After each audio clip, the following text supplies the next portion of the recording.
Forensic science is a critical aspect of the criminal justice system, providing valuable evidence and analysis to help investigators solve crimes and bring perpetrators to justice. It is the application of scientific methods and techniques to the investigation and analysis of physical evidence found at crime scenes, including biological samples, fingerprints, ballistics, and more. Forensic scientists play a vital role in the criminal justice process, providing expert testimony and analysis that can help determine guilt or innocence and support the prosecution or defense of a case. As technology continues to advance and new scientific methods and tools are developed, the field of forensic science continues to evolve, helping to ensure that justice is served and that criminals are held accountable for their actions. The following are 4 horrific cases where forensic science proved significant.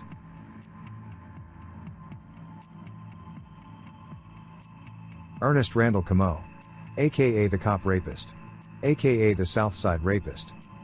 The capture of Ernest Randall Comeaux, also known as the Rapist Cop, in Lafayette, LA, sent shockwaves throughout the community and the nation.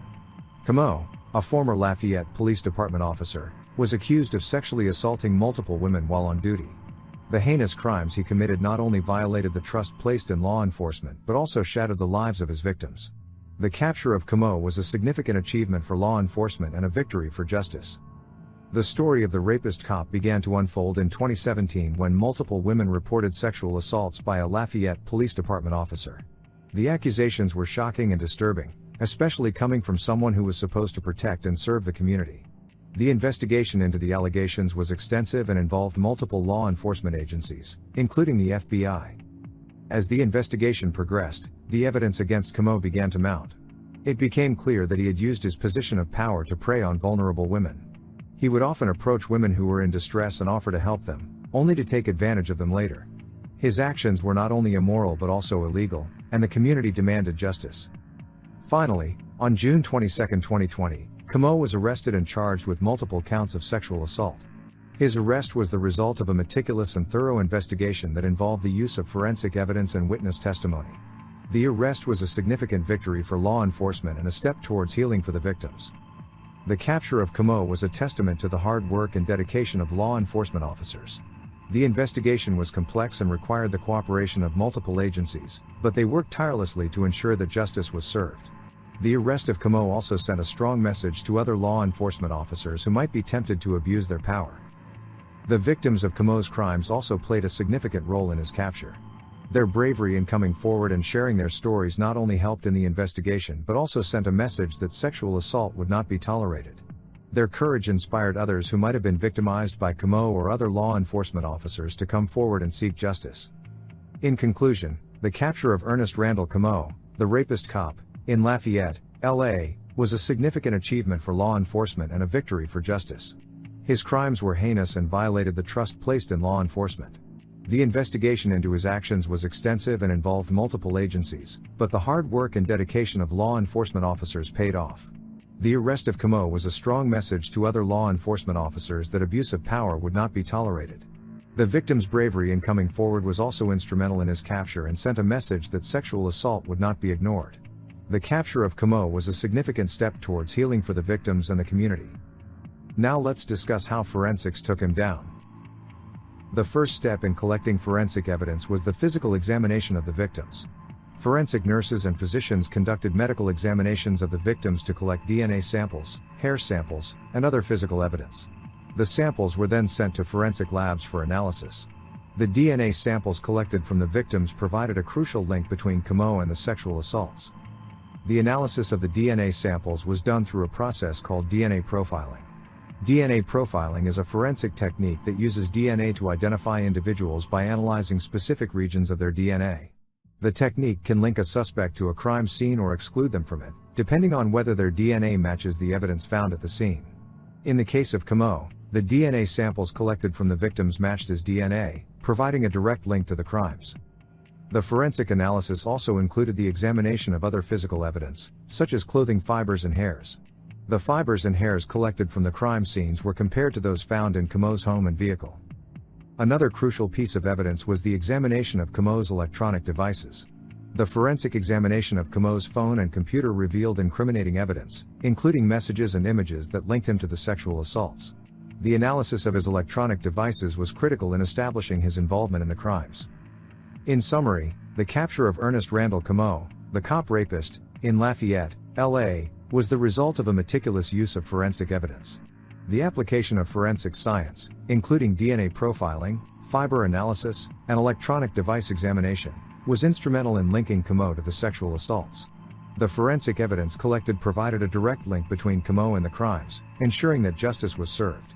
The use of forensic evidence in the investigation was a testament to the importance of scientific techniques in the criminal justice system.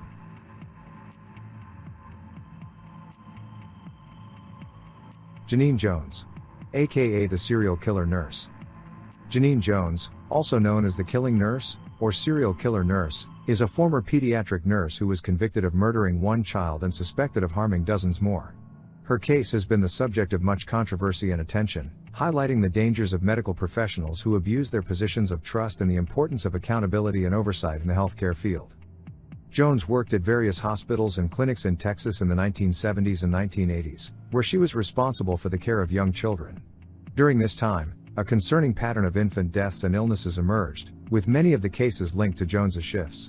She was eventually charged with and convicted of the murder of a 15-month-old child, Chelsea McClellan, who had been under Jones's care.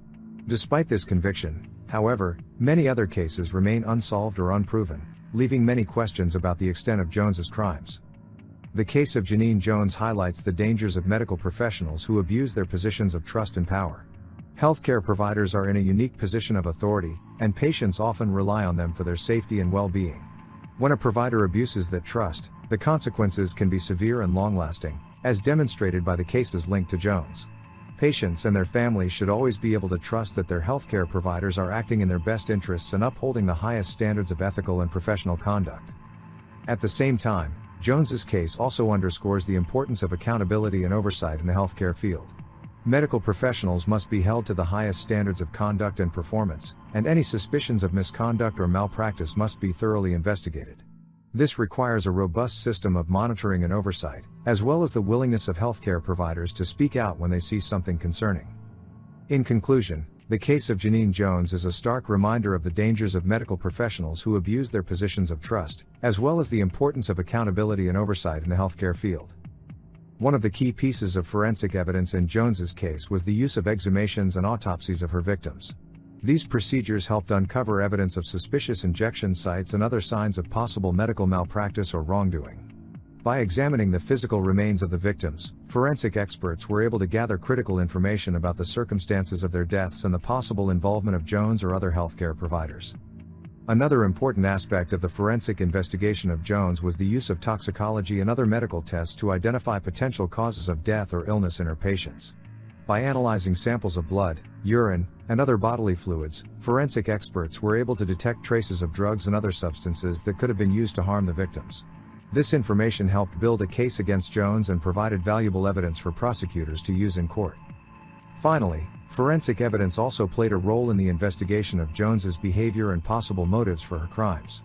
By examining her work history, interviews with colleagues and supervisors, and other data, forensic experts were able to paint a picture of a troubled and potentially dangerous individual who may have had a pattern of abuse and misconduct. One of Jones's main weapons was a drug called succinylcholine. Succinylcholine is a muscle relaxant commonly used in medical procedures, such as intubation or surgery. When used properly, it can be a safe and effective medication. However, when misused or abused, it can cause serious harm or even death. In Jones's case, it is believed that she used the drug to induce paralysis and respiratory arrest in her young patients, leading to their deaths or serious harm. The use of succinylcholine in Jones's case highlights the dangers of medical professionals who abuse their positions of trust and power. Healthcare providers have a duty to act in the best interests of their patients and to use medications and treatments appropriately. When healthcare providers abuse their power and use drugs like succinylcholine to harm or kill their patients, they are betraying the trust of the patients and their families, and violating their ethical and professional obligations. Jones's case also underscores the importance of accountability and oversight in the healthcare field. Medical professionals must be held to the highest standards of conduct and performance, and any suspicions of misconduct or malpractice must be thoroughly investigated. This requires a robust system of monitoring and oversight, as well as the willingness of healthcare providers to speak out when they see something concerning. In summary, The case of Genene Jones illustrates the importance of forensic evidence in criminal investigations and the power of science to bring justice and closure to victims and their families. By utilizing techniques like exhumation, toxicology, and behavioral analysis, forensic experts were able to uncover critical information about Jones's crimes and provide the evidence needed to secure her conviction. It is important to continue to support and invest in forensic science, as it plays a vital role in keeping our communities safe and holding those who break the law accountable for their actions.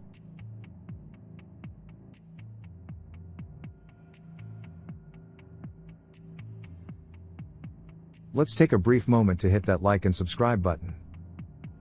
Did you hit it? Okay then. Back to the show.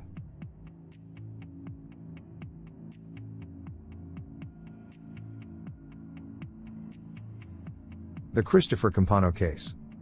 Christopher Campano was convicted of murdering his wife, Karen Campano, in 2003.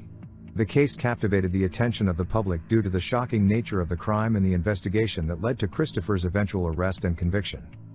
On the night of the murder, Christopher called the police to report that he had come home to find his wife dead in their home. Karen had been shot 3 times, and Christopher claimed that he had been at work at the time of the murder.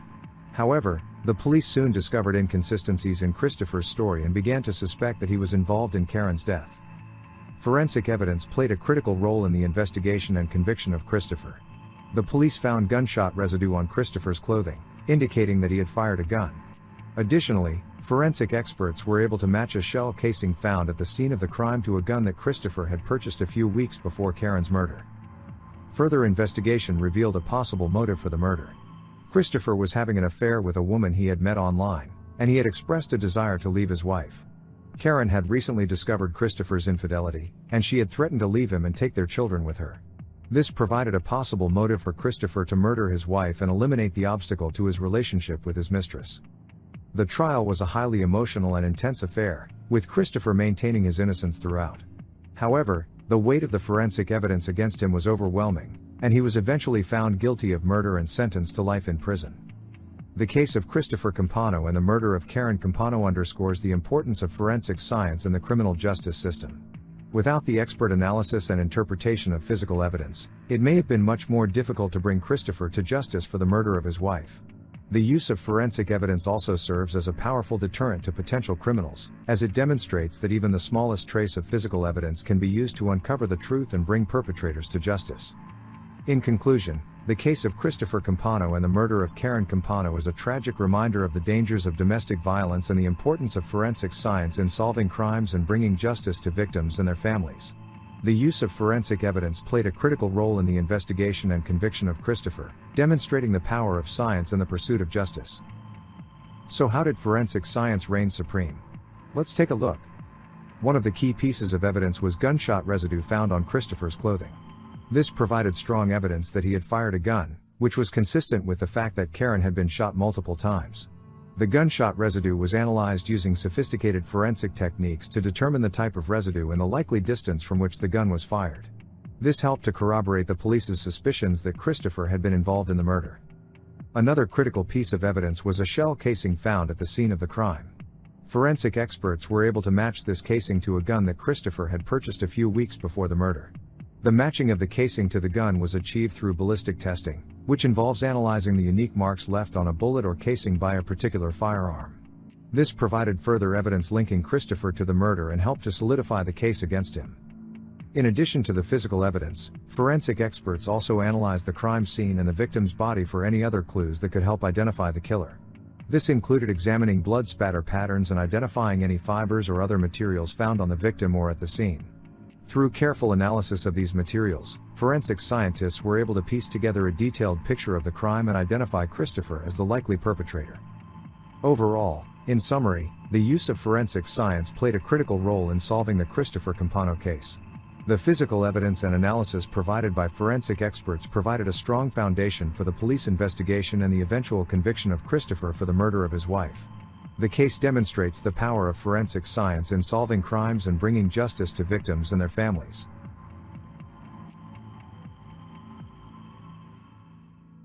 Mark Bogan and the Telling Bean Pods. Mark Bogan was a notorious criminal who was involved in the murder of Denise Johnson, a young woman who was tragically killed in 1994. The case of Genene Johnson's murder has gained significant attention over the years due to the heinous nature of the crime and the involvement of Mark Bogan. Genene Johnson was just 21 years old when she was murdered in September 1994. She was working at a convenience store in San Antonio, Texas when Mark Bogan, along with his accomplice, entered the store to rob it. During the robbery, Genene was shot and killed. Bogan and his accomplice fled the scene but were eventually arrested and charged with Genene's murder. Mark Bogan was a well-known criminal who had been involved in numerous robberies and other crimes before the murder of Genene Johnson. He was known for his violent tendencies and had a reputation for being a dangerous criminal. Bogan had been in and out of prison for most of his adult life, and it was no surprise that he was involved in the murder of Genene Johnson. The case against Mark Bogan was strong, and he was eventually convicted of Genene's murder. He was sentenced to death, and his execution was scheduled for 2006. However, Bogan was granted a stay of execution just hours before he was scheduled to be put to death.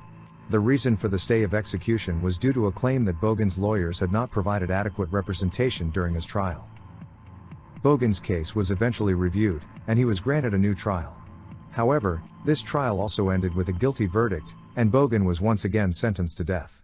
His execution was scheduled for 2020, but it was delayed due to the COVID-19 pandemic. As of the writing of this essay, Bogan is still awaiting execution. The murder of Genene Johnson was a tragic event that devastated her family and friends. The involvement of Mark Bogan in the crime only added to the tragedy. Bogan was a dangerous criminal who had no regard for human life, and his involvement in the murder of Genene Johnson highlights the dangers of a criminal justice system that fails to adequately punish repeat offenders. In conclusion, Mark Bogan's involvement in the murder of Genene Johnson is a tragic example of the dangers posed by repeat offenders. Bogan's long history of criminal activity and his violent tendencies should have been enough to keep him behind bars for life, but instead, he was able to continue to commit crimes until he was involved in the murder of an innocent young woman. The case of Genene Johnson's murder serves as a reminder of the importance of a criminal justice system that effectively punishes repeat offenders and protects innocent members of society. But where did forensics come into play? Forensic science played a crucial role in solving the case of Mark Bogan and Genene Johnson. The forensic evidence collected at the crime scene helped to identify Bogan as the perpetrator of the crime and played a significant role in his eventual conviction. One of the key pieces of evidence in the case was a bullet casing found at the scene of the crime. Forensic experts were able to match this casing to a gun that had been previously confiscated from Bogan during a separate investigation. The match was made using a technique called ballistic analysis, which involves comparing the unique markings left on a bullet casing to those made by a specific gun. In addition to ballistic analysis, other forensic techniques were used to gather evidence in the case. DNA analysis was used to match genetic material, 2 bean pods, found in the back of his truck that matched a tree at the crime scene, providing further evidence of his involvement. Fingerprints and shoe prints were also collected and analyzed, helping to confirm Bogan's presence, as well. But yes, you heard that correctly. Bean pods. Wow. The forensic evidence collected in the case was crucial in linking Bogan to the murder of Genene Johnson. Without this evidence, it may have been much more difficult to prove Bogan's guilt beyond a reasonable doubt. The forensic evidence provided concrete and irrefutable evidence of Bogan's involvement, helping to secure his conviction. In summary, forensic science has become an increasingly important tool in criminal investigations, and the case of Mark Bogan and Genene Johnson serves as an example of its power. By using a variety of techniques, including ballistic analysis, DNA analysis, and fingerprint analysis, forensic experts were able to gather crucial evidence that helped to solve the case and bring a dangerous criminal to justice.